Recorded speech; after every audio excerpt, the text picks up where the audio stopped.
The Economic Update is brought to you by the La Plata County Economic Alliance. Pioneer Spirit, Business Smart.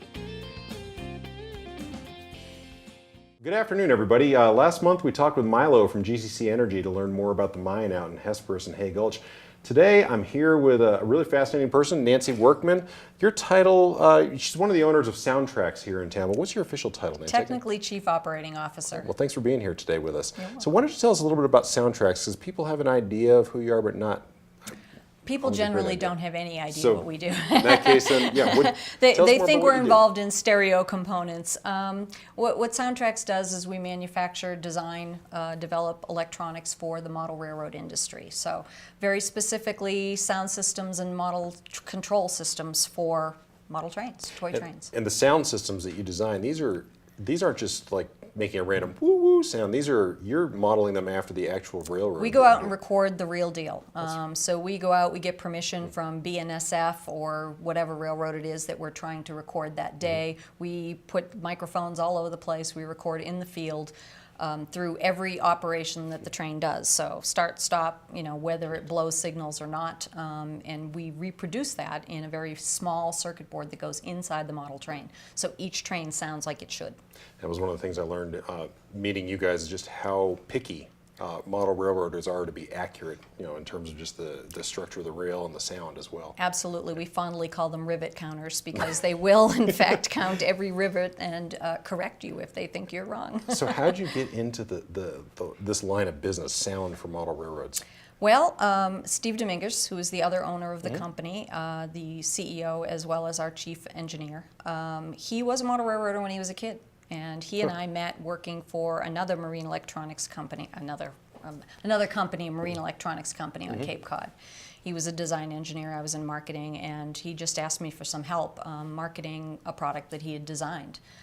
He was a model railroader as a kid, so this was an interest of his, and we just sort of took it from there. And I honestly don't remember the day we said, hey, let's be a company. So you were in Cape Cod and now you're in Durango. How did you all wind up out here in Durango? Well, we came out the year that we first began discussing this whole project that he had was the year of the Narrow Gauge Convention in 1989.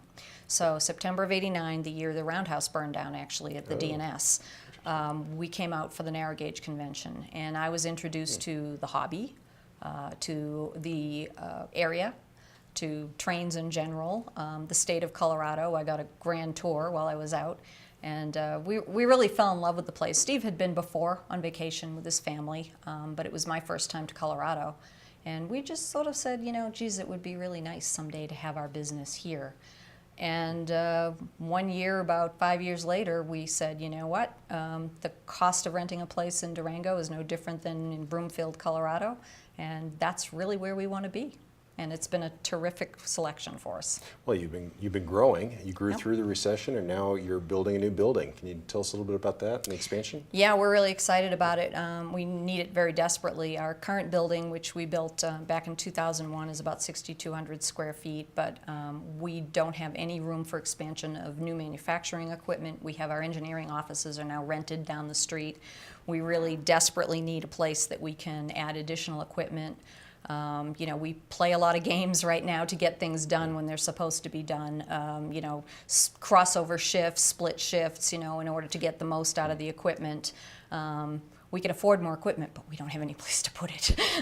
Wow. And you're looking at about a 20,000 square foot building? It's more or just less? shy of 20,000 square feet, so Yeah. it's more than triple what we have now. So if you ever get a chance to go up to the tech park and take a look, it's a great project that's underway. Really quick, just to close off, what's the most rewarding thing about doing business in Durango, and what's the most challenging thing? Ooh, it's almost the same thing in some respects. The place that we live is beautiful. It's a way to entice employees to come and keep them happy. It's also what keeps them from coming. It's kind of an ironic twist, but you will have people, engineers for example, who are not necessarily outdoors people. They want to be close to the Best Buy and, play video games with people, and, they're very difficult kinds of positions to fill. You have to bring them from somewhere. We're looking for an audio technician right now, a 3-month project still ongoing, Wow. So those are very tricky. Other people you'll keep because they just don't want to leave the area. Sure. Yeah, we hear about that too. So, well, Nancy, thank you very much for your time. Thank you. Again, this is Roger with the Economic Development Alliance. If you have any questions, feel free to give us a call, 259-1700. Have a great day. The Economic Update is brought to you by the La Plata County Economic Alliance. Pioneer Spirit, Business Smart.